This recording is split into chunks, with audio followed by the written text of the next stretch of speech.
Are you searching for a way to stay connected on issues that matter to you in your everyday life? Hi, this is Dr. Tim Clinton for Family Talk. I hope you'll follow us on Twitter. Our feed is full of engaging content that you're going to want to interact with and pass along to some people you love. You can listen to our popular broadcast, stay informed with Dr. Dobson's newsletter, or read our blogs and articles and more. Find our Twitter page by searching for Dr. James Dobson, FT. That's Dr. James Dobson, FT. I think you'll be glad you did.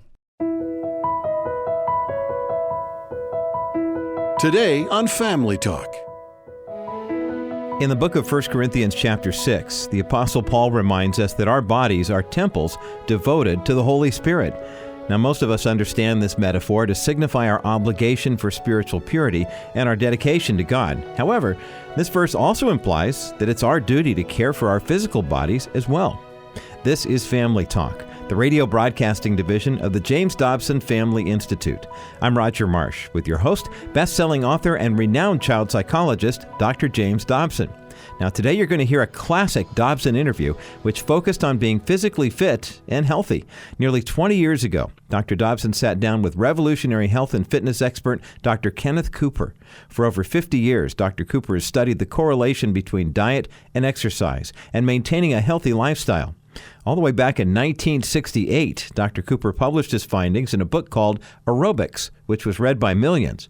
Due to his groundbreaking research and popularity, he was named, quote-unquote, the father of aerobics. He has since written 18 other books that collectively have sold over 30 million copies. Dr. Cooper also started the Cooper Aerobics Center in Dallas, Texas, and founded the Cooper Institute as well. This nonprofit organization is determined to promote lifelong healthy habits in this culture. He's also a frequent speaker and an outspoken advocate for aerobic fitness. Now, Dr. Cooper remains in great health at the age of 88 years old, having run over 38,000 miles in his lifetime. Today, he and Dr. Dobson will be discussing various unhealthy factors that speed up the aging process. Dr. Cooper also looks at technological advances in medicine and explains the connection between heart disease and obesity. As we begin, Dr. Cooper talks about how the baby boom generation neglected their physical health. Here now is Dr. Ken Cooper on this edition of Family Talk.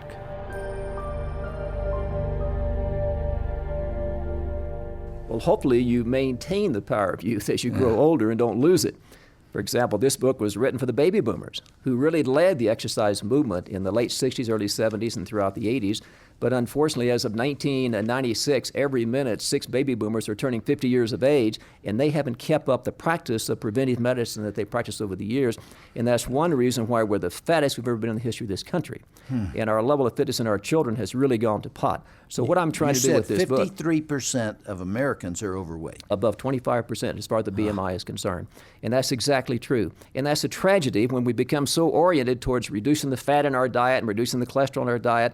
But what's happened too is Americans have been so enamored with buying low-fat or no-fat foods, they're ignoring the fact that there's a lot of calories in those foods that have no fat or low fat. From 1971 until 1996, during that 25-year period, we cut our fat consumption way down, but we increased weight tremendously because we increased the caloric consumption per day by 300 calories. In other words, in 1996, we're consuming 300 calories more per day than we were in 1971. It's pure and simple. If you consume more calories, whether they come from protein or carbohydrates or fat, you're going to gain weight unless you can burn up those calories. So that's why that we have to stop and regroup here as far as the baby boomers are concerned. So this book was written primarily for the baby boomers to try to stimulate those 76 million people who were born between 1946 and 1964 to regain what they had during the 70s, 80s, and 90s. So that's the first step here. But the other thing we're so convinced in, as I indicate in the book, that you can not only slow down the aging process, in many cases you can reverse it.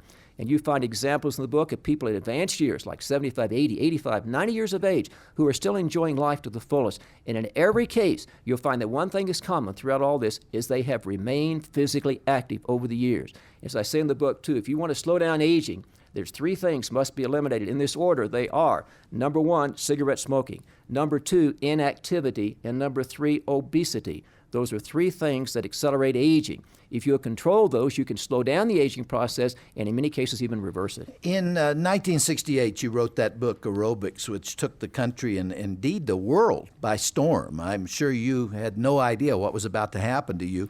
And that started, as I understand it, a 22-year fall in heart disease or deaths from heart disease. But which has now begun to reverse itself, and people are moving away from the things that made that possible. How come? That's exactly correct. Now, from 1968 until 1990, during the 22-year period that you mentioned, we had a drop-off of deaths from heart attacks by 48%. All right, then it started flattening out in 1990, and now we're only down 52%. Has technology done just about what it's going to do for a time? You see, in the first 22 years, about 2/3 of that reduction in deaths from heart attacks we attributed to Americans changing their lifestyle. 1/3 was due to technology. What did we do to change our lifestyle during that 22-year period that resulted in a tremendous decrease in deaths from heart attacks and an unprecedented increase in longevity? The child born in 1970 had a life expectancy of 70 years. In 1960, it was 69 years. Each decade, we expect a 1-year increase in longevity. But because that decrease in deaths from heart attacks during that 22 years, the child born in 1990 had a life expectancy of almost 76 years. It was tripling what we'd anticipated during that 20-year period. And so that's something we have to think about, too, the aging of our population. But what did we do? Number 1, we quit smoking in great numbers. Number 2, we have better control of high blood pressure. Number 3, we changed our diets to the extent that fewer people were eating fat and cholesterol, without question. Number 4, we learned about how to control stress. And number 5, more people are exercising. Those are the 5 things that we did during that 22-year period that primarily accounted for that reduction in deaths from heart attacks. But what's happened from there on, though we slowed down 48 to 52%, and most of that improvement now is because of modern technology.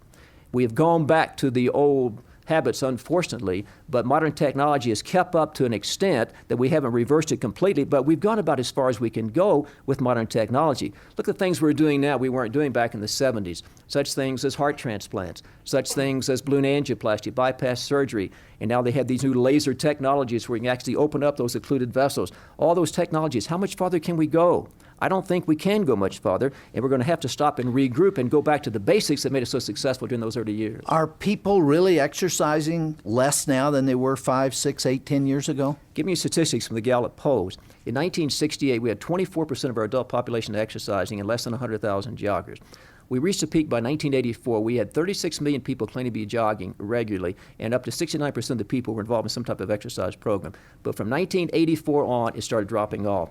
And by 1990, we were down to about 35 to 40% of Americans were exercising regularly, but we still had about 20, 25 million joggers. That's dropped on down since 1990. But still, we have about 25 to 30 million joggers. That's an interesting statistic. But the numbers of people exercising have dropped way back down again. So we're trying to regenerate that with this book, is one of the hopes of this book. Yeah. But along with this, too, though, Jim, as you mentioned this a minute ago, is a devastating condition, a very terrible condition of our children. Because, first of all, the baby boomers didn't bring their kids along with them. They exercised, but they didn't encourage their kids to exercise. They tried to follow a diet and lose weight, but their kids didn't do the same thing. They were too engrossed with computers and with video games and things of that type. And now the internet, which is taking their time. Exactly. What are the implications for that 40 or 50 years from now? No question. We're going right back up to where we were before 1968. We're going to see an exponential increase in epidemic in heart disease, and we're going to see a fall off in the aging of our population. We anticipated by the year 2000, the average life expectancy of a child born in America would be 78 years. It's only 76 years. It hasn't changed much. We anticipated by the year 2030 we'd have 1 million Americans over 100 years of age. We have 64,000 right now.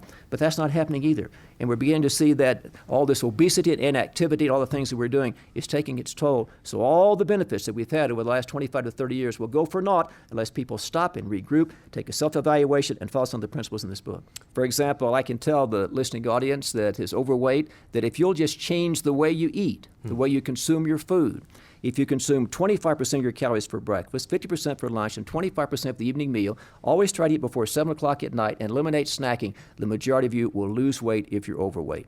If you don't need to lose weight, then 25% of your calories for breakfast, 30% for lunch, and then 45% the evening meal. Distribute the calories throughout the day if you don't need to lose weight. But the other thing that you'll do, if you'll exercise prior to the evening meal, That will suppress your appetite. And the way most Americans abuse their diet and abuse their weight is they consume 60% of their calories after 6 o'clock at night, between 6 and 10 p.m., evening meal, snacking. Your body has all that fuel circulating, and it reaches its peak 4 to 6 hours later, and you're fast asleep. There's no way you can burn up those calories. And so if you have your heaviest meal before 1 o'clock in the afternoon, you'll burn it up before you go to bed at night. Now, this is my secret to weight control, Jim. And you know in the book that at one time I, after finishing medical school and internship, got married and weighed 204 pounds. I weigh 168 at the present time, what I weighed in high school. But I had to do the same thing. But I found that by changing my dietary habits, as I mentioned there, exercising before the evening meal, it does several things for me. Number one, it suppresses my appetite. Makes me thirsty but not hungry. That's a very important thing for controlling the caloric consumption of the evening meal. But number two is something that's now reached in scientific literature. When I go out to run my 2 or 3 miles at 6:30 at night, then I find my resting heart rate's about 48 beats a minute. When I run, it goes up to 170. As soon as I finish, within 5 minutes, it's back down to about 95. But it takes 2 hours to get back to 48 because I'm repaying the slow part of the oxygen debt. During that 2-hour period, I eat my evening meal. I have stoked the furnace. My metabolism is up, and so what I eat at the evening meal is more effectively burned up. It's a very, very important point for weight control. Speaking personally, I like to get out of bed in the morning and go right straight to a treadmill. By doing that in the morning, it may not be the best time to do it, but I can get into a routine that is never interfered with by the activities of my day. Let me comment on that. Because over the years, we've tried to decide the best times to exercise. 4 good times. Early morning, during the lunch hour, particularly if you want to lose weight, just eat something light, and then after you finish your exercise. Before the evening meal, physiologically the best time to exercise, but then at least 2 hours after the evening meal. Those are 4 good times. The most consistent exerciser over the years has always been the early morning exerciser. How much exercise is needed for health? For 40 years, I've been trying to answer that question. And in my old book, back in 1968, I said you had to run, you work up to running 3 miles 5 days a week, you had to get the aerobic training effect, all those beautiful things that occur in the body, your resting heart rate goes down, your blood pressure goes down, you increase the blood supply to the heart, all these things we collectively call the training effect.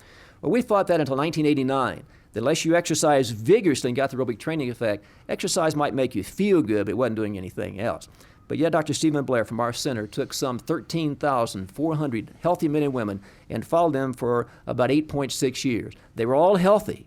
He looked at their levels of fitness measured by their treadmill time versus all causes of mortality, heart attacks, strokes, diabetes, and deaths from heart attacks. And he found during that 8.6-year period, those people who were healthy but totally sedentary had a death rate from heart disease that was quite high as compared to the people in the top 20 percentile.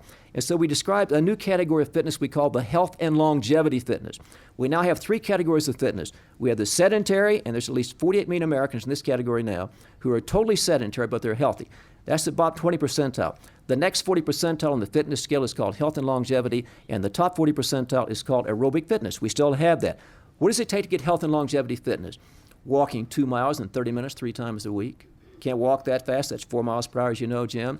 Or you walk 2 miles in 35 minutes and do that 4 times a week. Or 2 miles in 40 minutes at 3 mile per hour pace and do that 5 times a week. Or walk 3 miles in 45 minutes twice a week. Or have 2 45-minute aerobic dance classes per week. If your listening audience knows the aerobics program, you should say you used to get 30, 35 points a week. That translates to only 15 points a week that you need. And our studies clearly show us, been duplicated by other organizations now, that just avoiding inactivity, Jim, is the first step. Now, who doesn't have time to go out and walk the dog for 30 minutes 3 times a week? And you really can see an improvement in general fitness and a lowering of the death rate and increase by in longevity. that small amount of activity. It will increase your lifespan by 2.5 years.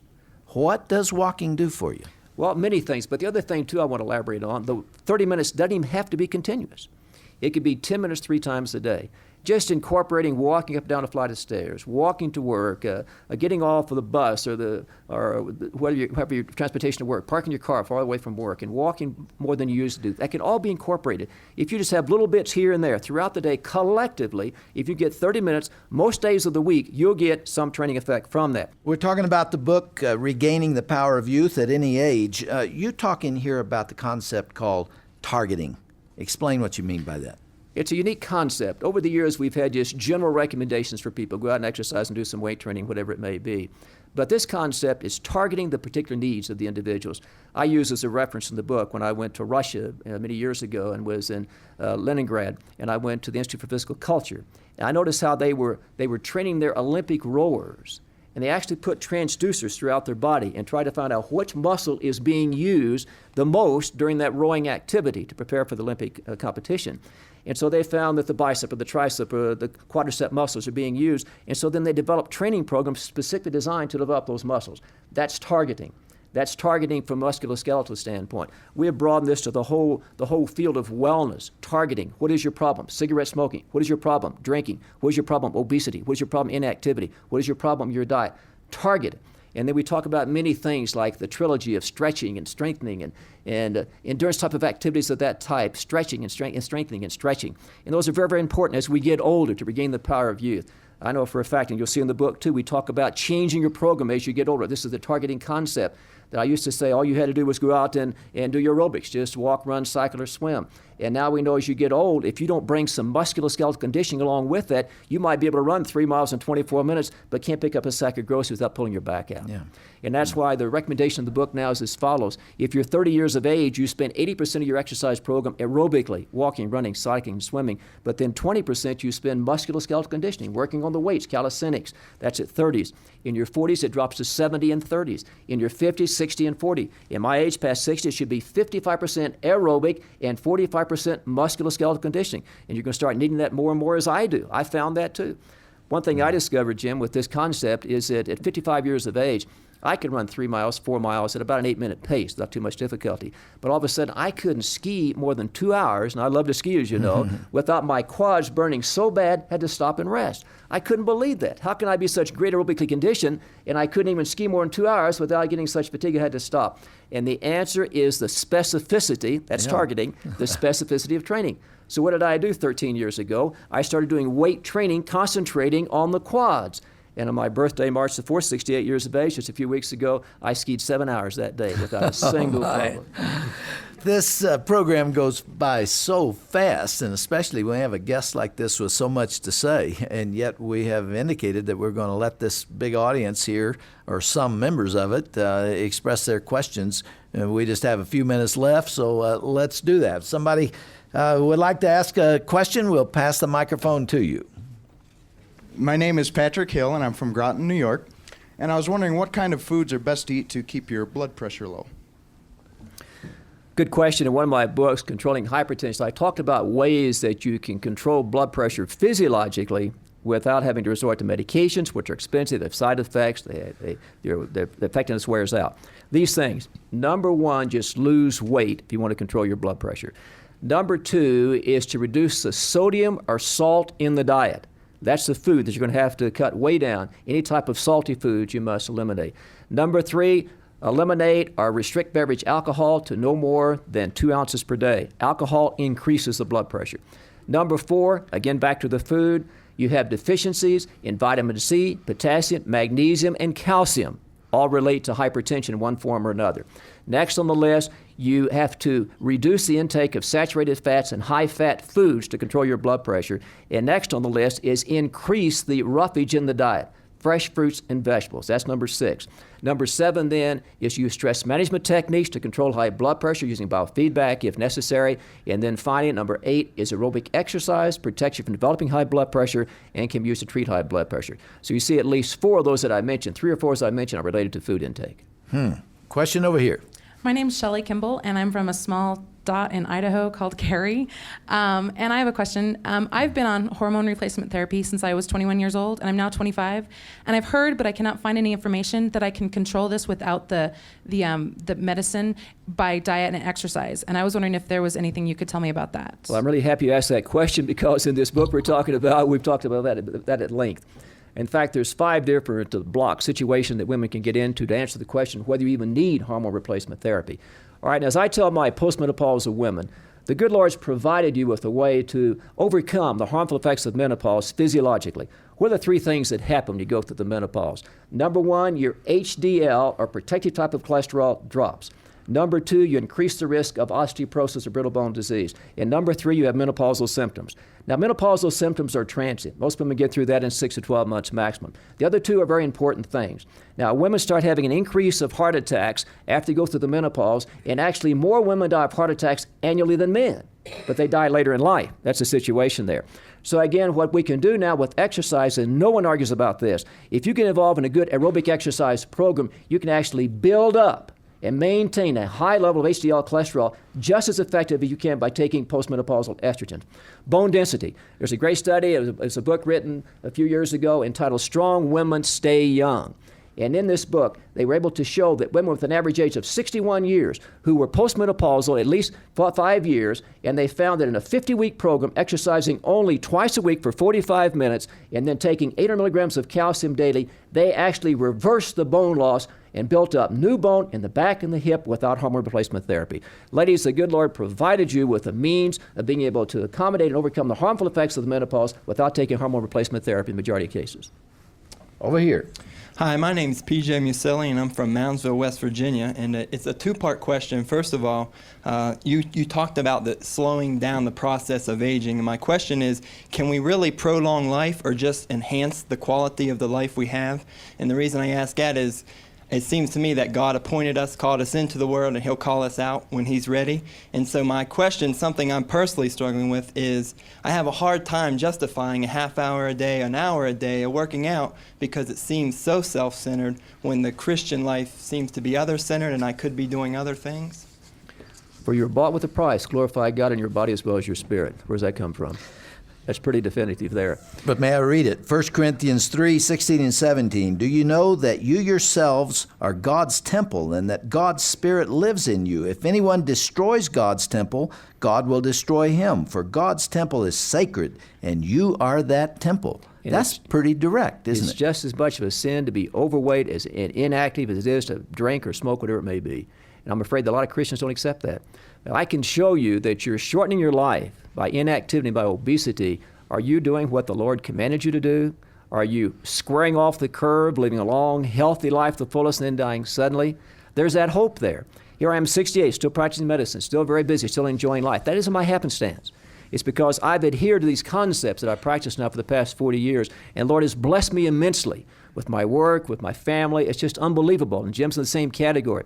But that didn't happen by happenstance. Sure, I could have given up, and I've seen many people are full-time in the ministry that have done this. And they feel that their responsibility is to minister something to the spirit and forget about the body. And, you know, it's surprising to me that in one denomination in this country, the leading cause of medical complaints is, and this is pastors and their families, the leading cause of hospitalization is for psychotic problems. Number 2 is because of heart attacks. That I won't is mention the really denomination. And that's a unbelievable. fact, as you know, Jim. So again, you can get so overwhelmed from one aspect of this to ignore the other, you lose the balance in your life. I think if I don't have any harmony in my life and peace in my life unless I have God at the top, family second, and work third. Then I'd add on to that physical fitness fourth. And it enhances everything. Look, for example, we can show with psychological testing that people who are physically fit, we can prove this, everybody's proving this, who are physically fit, they are less depressed, they are less of a hypochondriac, have an improved self-image, a much more positive attitude towards life, and fewer somatic complaints. You ask people why they've been exercising year after year, and the vast majority give you one answer. It's because it makes me what? Makes me feel good. That's the way I can glorify God to the highest if I can feel good. Thank you, sir, for coming to be with us. It is a pleasure to have you here, and thank you all for being with us today. Thank you.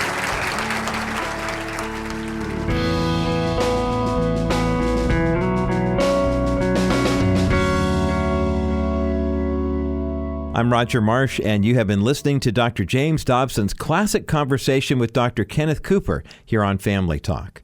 If you'd like more information about Dr. Cooper's various organizations, visit today's broadcast page at drjamesdobson.org.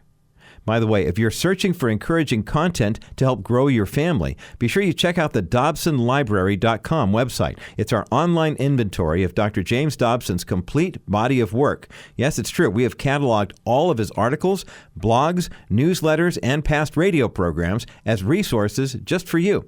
You can also search under the Marriage, Faith, Parenting, and Culture tabs to find what you need that way. So take advantage of Dr. Dobson's years of knowledge when you go to DobsonLibrary.com. As we close, did you know that Family Talk is a completely listener-supported broadcast outreach? Your faithful and generous contributions allow us to continue to fight for righteousness in this culture. Learn how you can partner with us by going to drjamesdobson.org or by calling 877-732-6825. That number again is toll-free, 877-732-6825. Thanks so much for listening today, and be sure to join us again tomorrow as we conclude Dr. Dobson's timeless interview with Dr. Ken Cooper. Don't miss that informative conversation next time right here on Family Talk.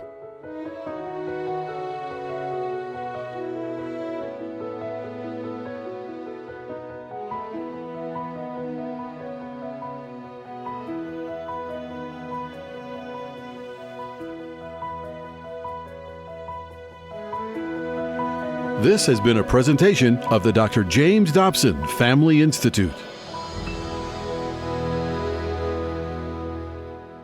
Hi, this is Dr. Tim Clinton for the James Dobson Family Institute.